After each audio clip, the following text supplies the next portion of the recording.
네, 안녕하십니까. 오늘은 7월 24일 토요일 토요성모신심입니다. 토요성모신심 강의입니다. 자, 오늘은 성모님을 알고 사랑하기입니다. 성모님을 알고 사랑하기. 자, 그동안에 1부에서 20단 신비, 20단 묵주기도를 쭉 했고, 네, 관상기도 할 수 있도록 요것만 설명드렸죠. 여기는 또 나중에 시간 될 때 하겠습니다. 네. 제2부에서는 세속정신을 끊음, 세속정신을 끊음에 대해서 우리 묵상을 했고, 3부, 지난주에는 자기 자신을 알기, 자기 자신을 알기 중에 제일 중요한 게 감사하는 삶을 살고 있는가 하는 거예요. 감사의 삶. 자, 오늘 24일이죠, 그죠? 그래서 요거 미리 일주일 거 미리 합니다. 네, 그래서 성모님을 알고 사랑하기. 일주일치 오늘 묵상을 같이 해보겠습니다. 제일 중요한 게 이제 33장이에요. 자, 그러면 성모님을 알고 사랑하기. 우리 다음 주에는 성모님을 알고 사랑하기 묵상을 해야 됩니다. 이거는 다 이 책에 있습니다. 33일 복음 묵상 책을 다 구입하셔서 묵상하시기 바랍니다. 이 책을 구입하시거나 또 제가 만든 자료 있죠? 그걸 보시거나 하시기 바랍니다. 네, 우리는 성모님을 통해 예수님께 봉헌되고 예수님과 하나 되어야 되는데, 예수님과 하나 되기 위한 가장 완전한 길, 가장 확실한 길은 성모님께 우리 자신을 봉헌하는 거다. 예수님께 나아가는 데 있어서 성모님은 가장 빠르고 완전하고 안전한 확실한 길이다. 그런데 우리가 성모님이 어떤 분이신가를 알아야 돼요. 성모님의 내적 생활을 알아야 됩니다. 성모님의 내적 생활을. 성모님의 내적 생활이란 성모님과 하나님과, 성모님과 예수님과, 성모님과 성령님과의 관계를 아는 것. 그것이 성모님의 내적 생활입니다. 자, 27장에 대한 묵상은 성부, 성자, 성령님과 성모님과 얼마만큼 깊은 관계인가 하는 거예요. 자, 성부와 성모님, 성자와 성모님, 성령님과 성모님, 이 관계를 깊이 묵상해야 된다. 갈라디아서 4장 4절에 때가 되었을 때 하나님께서 여인을 통해서 당신의 아드님을 보내셨다. 이렇게 나옵니다. 여인을 통해서. 갈라디아서 4장 4절은 마리아론의 시작이죠. 그죠?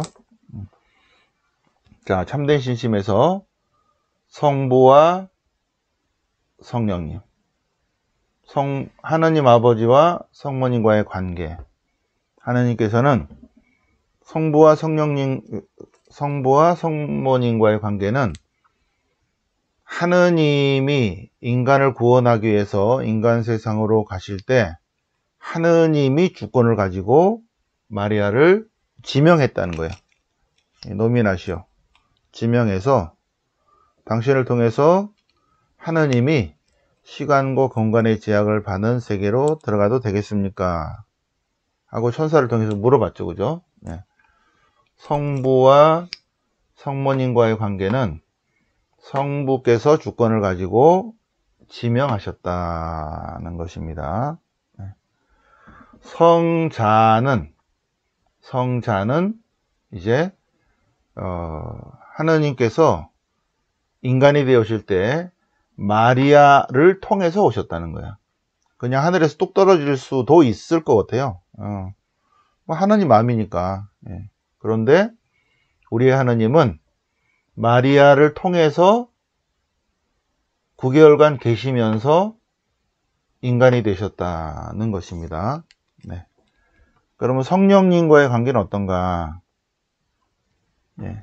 성부는 성자를 낳고 성부 성자는 성령을 낳는데 성령께서는 생산 능력이 없는 것이 아니라 혼자서는 안 하신다는 거예요. 그럼 성령님은 어떻게 당신의 능력을 발휘하는가? 마리아를 통해서 한다. 마리아 안에서 한다는 것입니다. 그래서 성부, 성자, 성령에 대해서 깊이 묵상해 봐야 한다는 것입니다. 네. 자, 두 번째, 성모님께서는 늘 성령 안에 계십니다. 동전 앞뒤와 마찬가지고 손바닥 앞뒤와 마찬가지고 같은 거예요. 이쪽은 성모님, 이쪽은 성령님이에요. 그래서 마리아께 대한 참된 사랑과 성령께 대한 참된 음성은 같은 것이다. 그래서 성령님을 흠숭한다면 성모님께 대한 참 사랑이 있어야 된다. 참된 성모 신심을 가진 사람들은 성령님이 어떤 분인지를 알아차려야 돼요. 그리고 성령 기도에 다니시는 분들은 반드시 매일같이 묵주기도 20단씩 해야 됩니다. 성령 기도의 사람들은. 묵주기도를 안 하고 랄랄라 한다. 그거는 가짜다, 가짜. 가짜. 네. 자, 루카복음 1장 26절 이하를 보면 이제 하느님께서 천사를 통해서 이제 메시지를 전하는 거죠. 주님께서 함께 계시다. 하느님이 노미나시온을 받았다. 이제 아들을 낳을 거다. 예수님이라 하여라. 그분은 인간이 되신 하느님이시다. 그러자 성모님이 제가 남자를 알지 못하는데 어떻게 그런 일이 있을 수 있죠? 그러니까 천사가 그거는 하느님이 하실 일이다. 성령님께서 임하실 것이다. 성령님께서 임하실 것이고 하느님은 불가능하지 않다. 불가능한 일이 전혀 없다. 그러자 성모님께서 말씀하십니다. 주님의 종이오니 그대로 제게 이루어지소서 하는 순간에 잉타됩니다. 여기 잉태되는 순간입니다. 말씀이 사람이 되십니다. 말씀이 사람이 되셔요. 네. 그래서 네, 성령님께서는 이제 성령님이 성모님과 일체하여 계시면서 성령님이 할 수 있는 모든 일을 다 마리아께 맡기시는데 성령의 은총의 분배자로 선택하셨어요. 그래서 성부, 성자, 성령의 모든 은총과 축복을 어떻게? 성모님께 맡기셨다. 그러면 성모님이 원하는 사람에게 성모님이 원하시는 때 성모님이 원하시는 만큼 성모님의 방법으로 나누어 주신다. 뭐를? 성부, 성자, 성령의 모든 은총과 축복을. 성부, 성자, 성령의 모든 은총과 축복을 성령님께 맡겼는데 성령님은 마리아께 다 맡기셨다. 엄청난 신비죠, 그죠? 이거를 통찰하신 분이 몽포르의 루도비코 성인입니다. 네. 자, 그 다음에 참된 성모신심을 가진 사람, 성모님께 자기 자신을 내어놓은 그만큼 성령님께서 그 영혼 안에 들어오신다는 거예요. 그래서 어떤 영혼 안에 참된 성모신심이 있는 그만큼 성령께서 들어오셔서 그 사람을 성화시킨다. 36강. 아주 놀라운 통찰이죠. 그죠? 자, 성모 마리아는 예수 그리스도의 어머니시고 그리고 우리들의 어머니시다는 거예요. 성모님의 위대하심, 성모님의 존귀하심은 성모님이 테오토코스, 하나님의 어머니, 천주의 모친이라는 것입니다. 그런데 성모님은 테오토코스, 하나님의 어머니이실 뿐만 아니라 우리들의 어머니시다. 그리스도의 신비체, 우리들이죠. 그분의 지체들, 우리들의 어머니시다. 그래서 요한복음은요, 요한복음은 여기 예수님께서 사랑하신 제자 있죠, 그죠? 예수님께 사랑하신 제자가 있고 성모님이 있습니다. 그런데 제가 요한복음을 묵상해 보면 요한복음은 예수님께서 사랑하신 제자를 뜻하기도 하지만 또 예수님이 하느님이 사랑하는 모든 사람을 뜻하기도 해요. 네. 그리고 여기에 어머니 그랬는데 이 어머니는 예수님의 어머니이시기도 하지만 우리의 어머니이기도 한 거 있죠. 네. 제가 아까 묵상을 하면서 요한복음은 굉장히 고차원적으로 쓰였다. 사실을 얘기하는 게 아니죠, 그죠? 복음서니까 뭔가 하나님과의 관계잖아. 예. 그래서 어머니는 믿는 이들의 어머니다. 이거예요. 믿는 이들의 어머니시다. 우리들의 어머니시다. 그런 거를 얘기하는 것이지 요한복음 19장 맨 끝에가 뭐 사도 요한하고 성모님하고의 그거를 말하기 위해서 쓰여진 게 아니라는 거죠. 굉장히 중요한 겁니다. 네. 있는 사실을 드러내고자 역사적인 얘기를 하고 그러는 게 아니라는 거죠. 여기에 신학적인 의미가 포함되어 있습니다. 신학적인 의미. 우리들에게 하는 얘기죠. 예수님께서 요한 공동교를 통해서 우리에게 하시는 말씀은 성모님은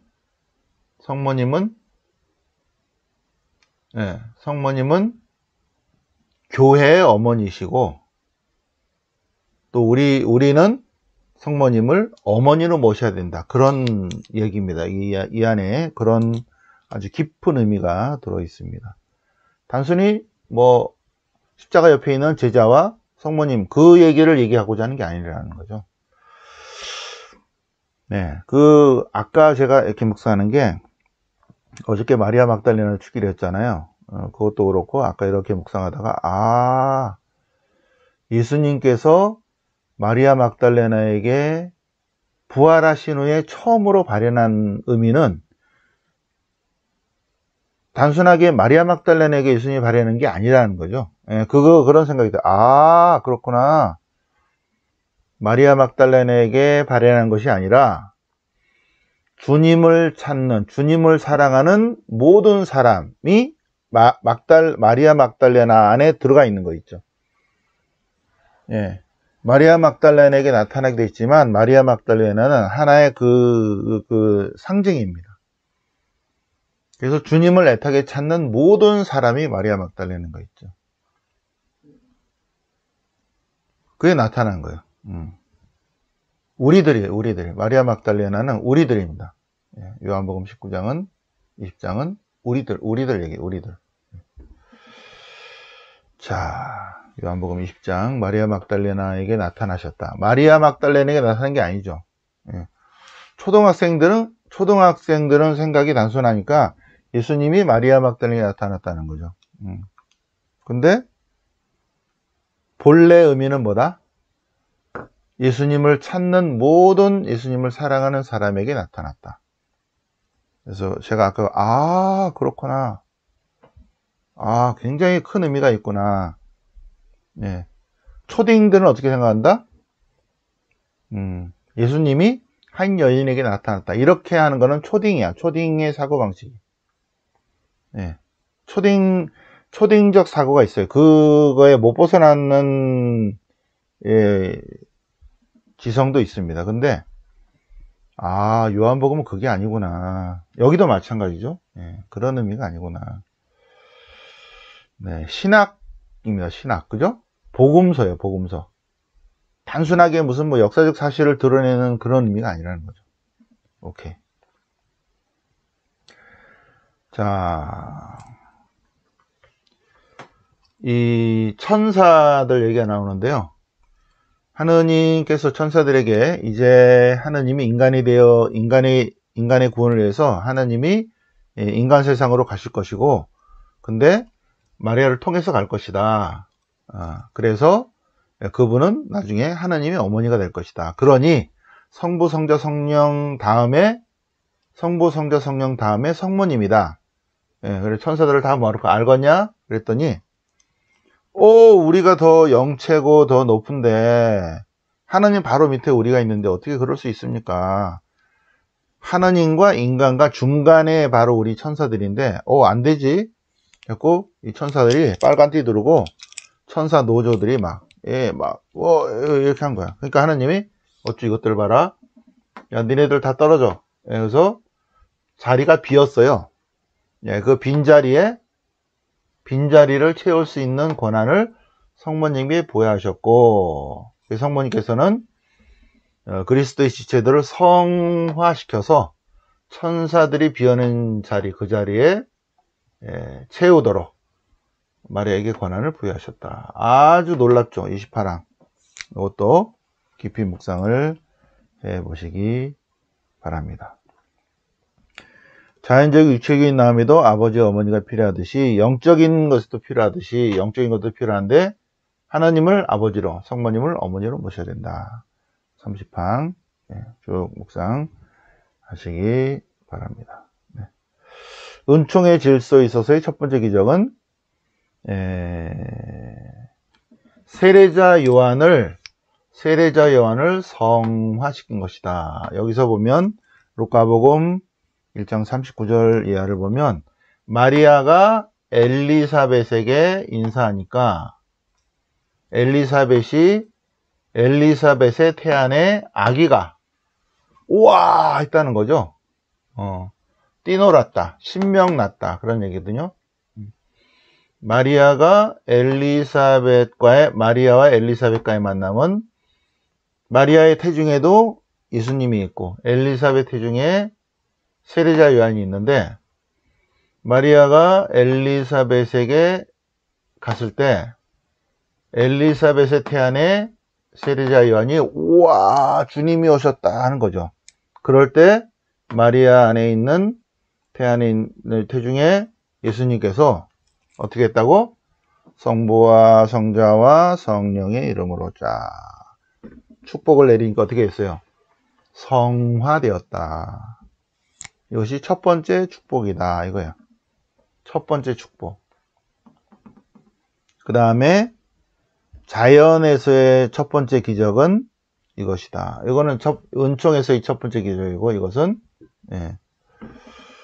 사흘째 되는 날, 이거 했다고 그랬죠? 사흘째 되는 날. 3.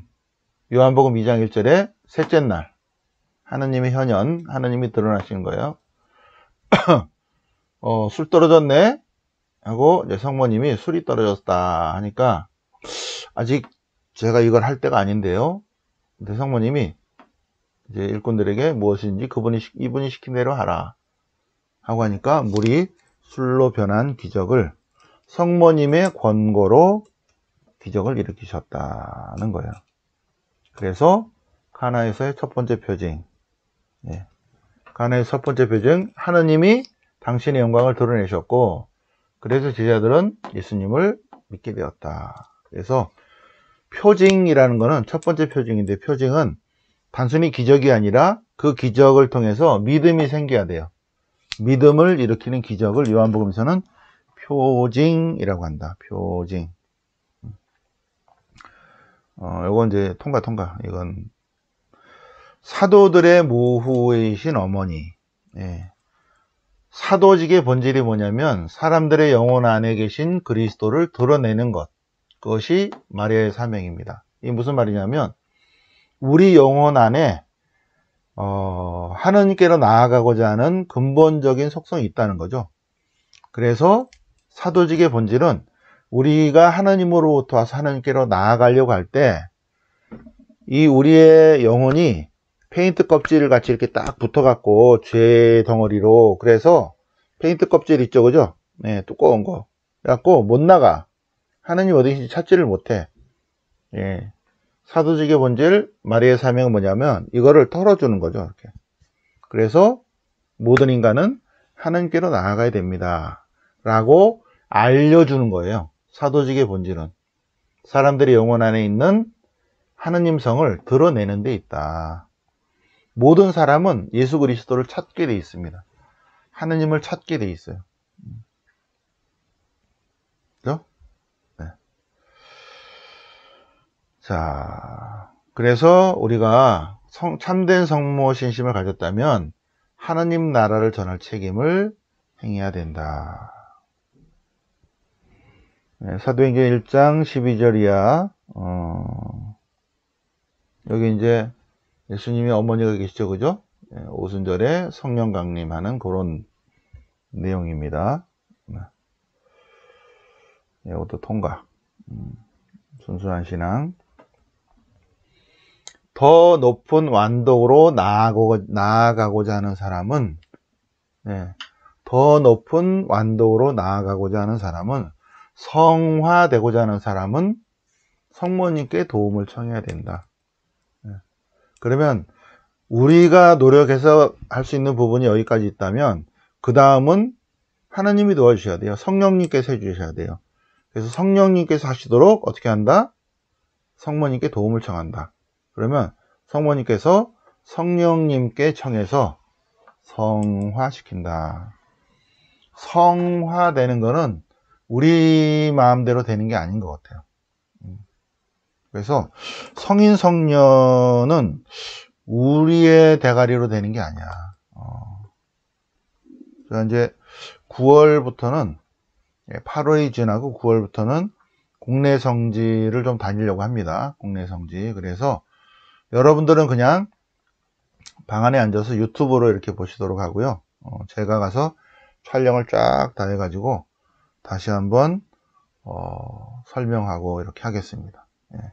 제가 카메라 들고 쫙 국내 성지 제가 가서 미사하고 다 할게요. 예.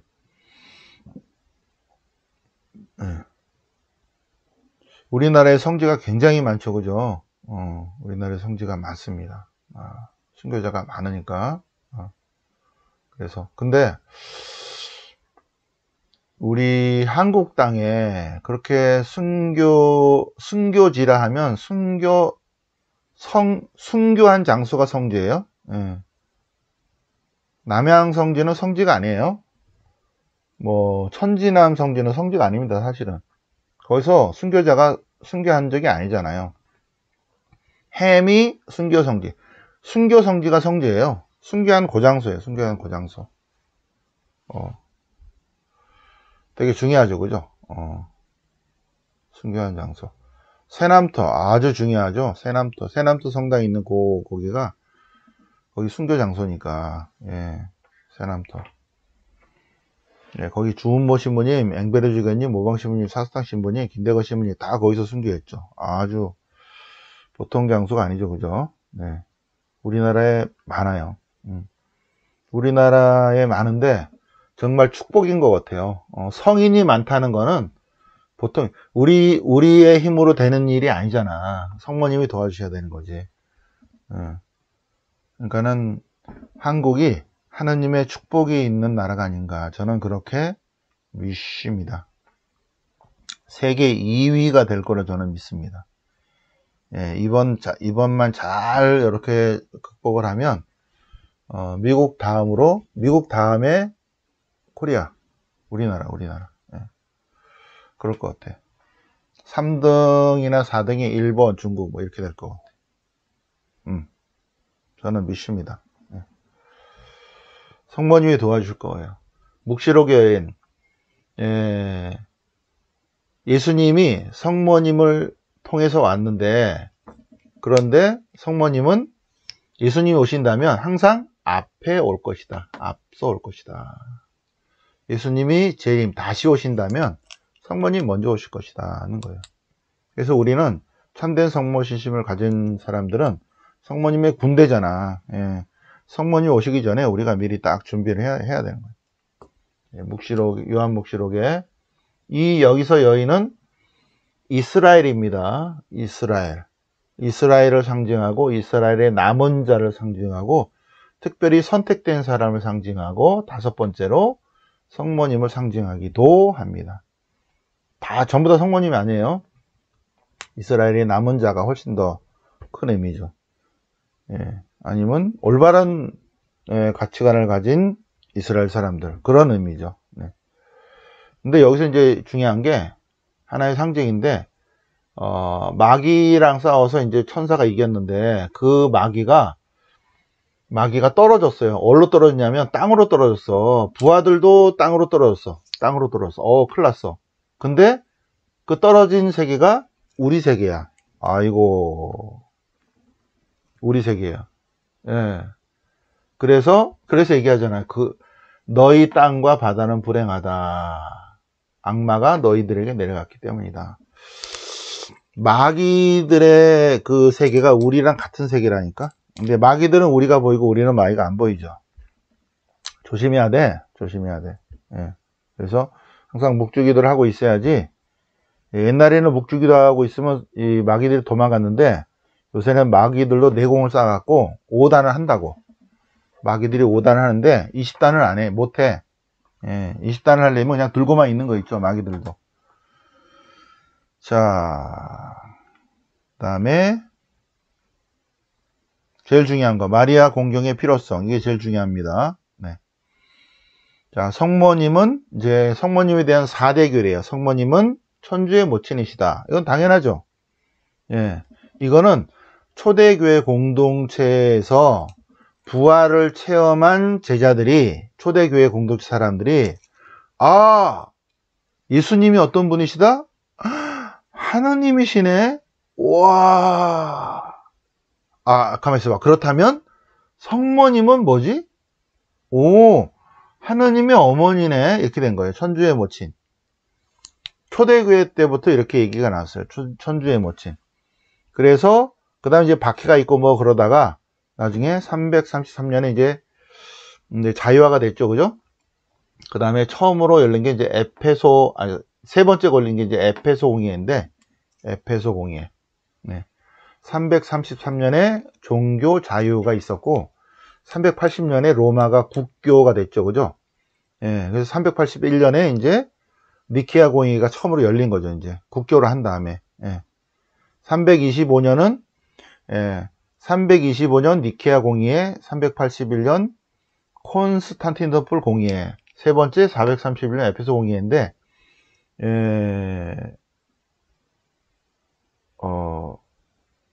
밀라노 칙령인 다음에 313년이죠. 예. 325년 니케아 공의회 전에 이제 종교 자유가 됐고, 그 다음에 콘스탄티노플 공의회 전에 로마가 국교로 선포했고, 세 번째 요 431년 에페소 공의회는 어디 갔어? 예.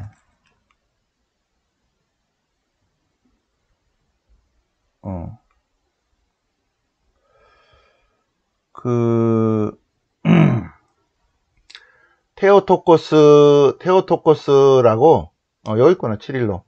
테오토코스라고 한다고 치릴로 성인이 있는데, 네스토리오스는 콘스탄티노플 대주교였어요. 예, 우리 로마 카톨릭 대주교입니다.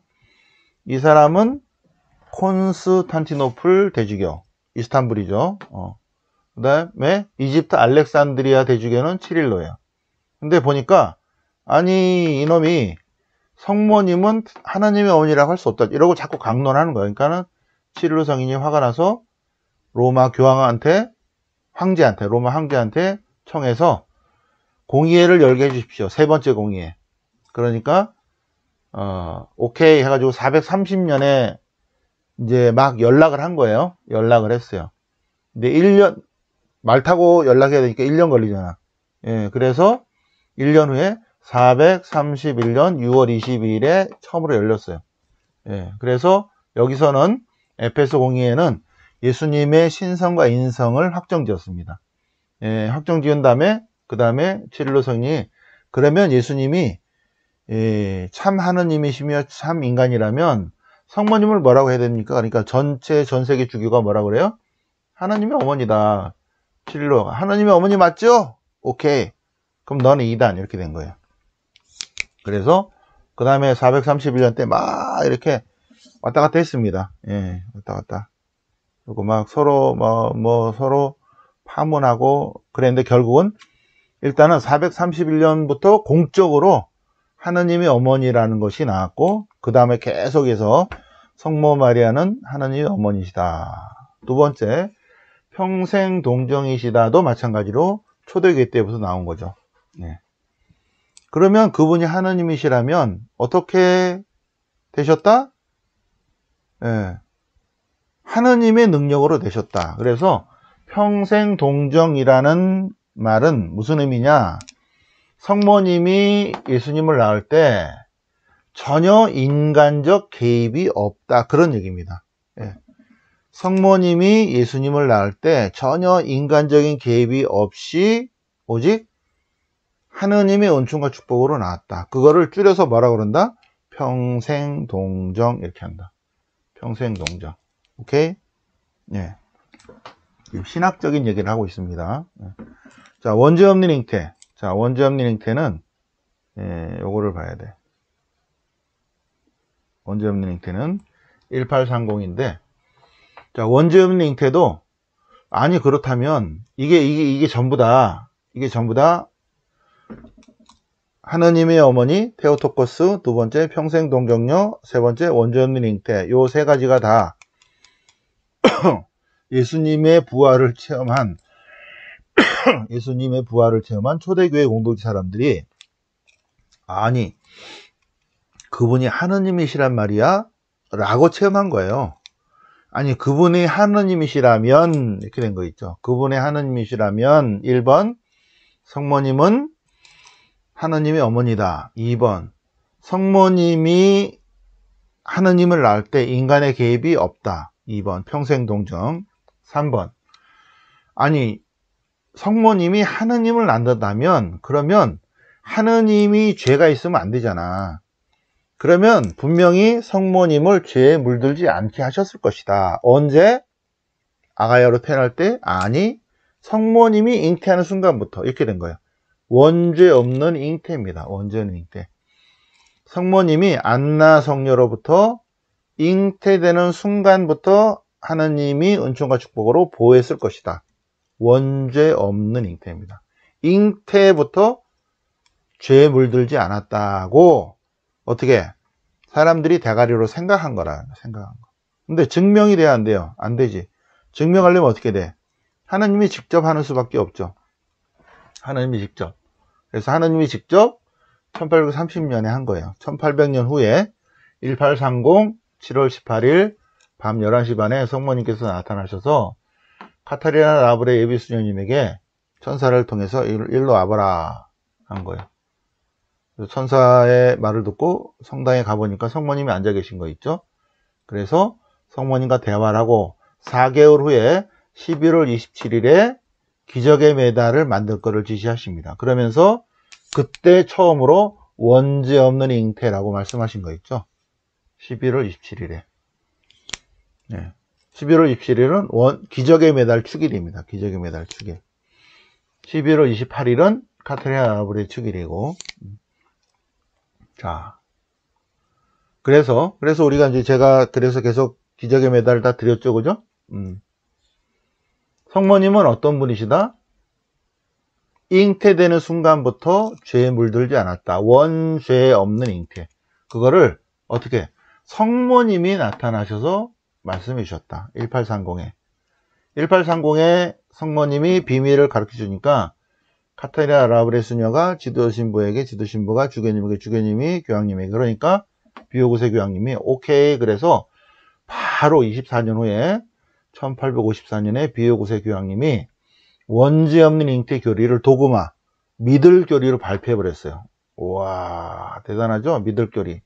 네, 도구마. 이거는 믿어도 되고 안 믿어도 되고 아니라 반드시 믿어야 되는 거예요.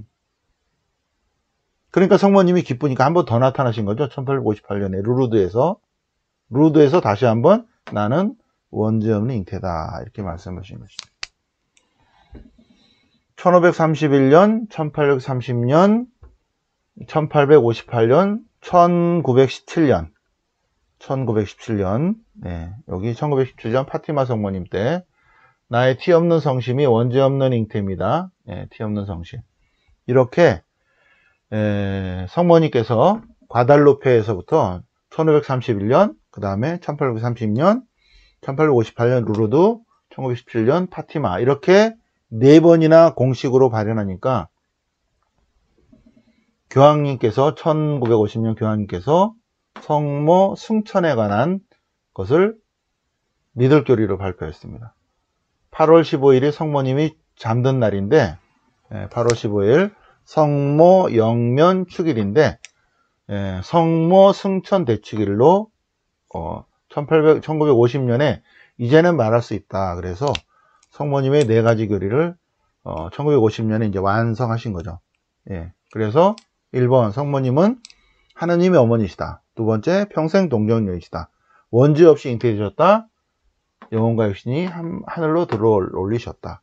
그래서 요거의 가르침이 뭐냐면 참된 성모 신심을 가진 사람들은 성모님과 똑같이 영혼과 육신이 하늘의 영광이 올려진다는 교리입니다. 성모 승천 교리는 바로 그것입니다.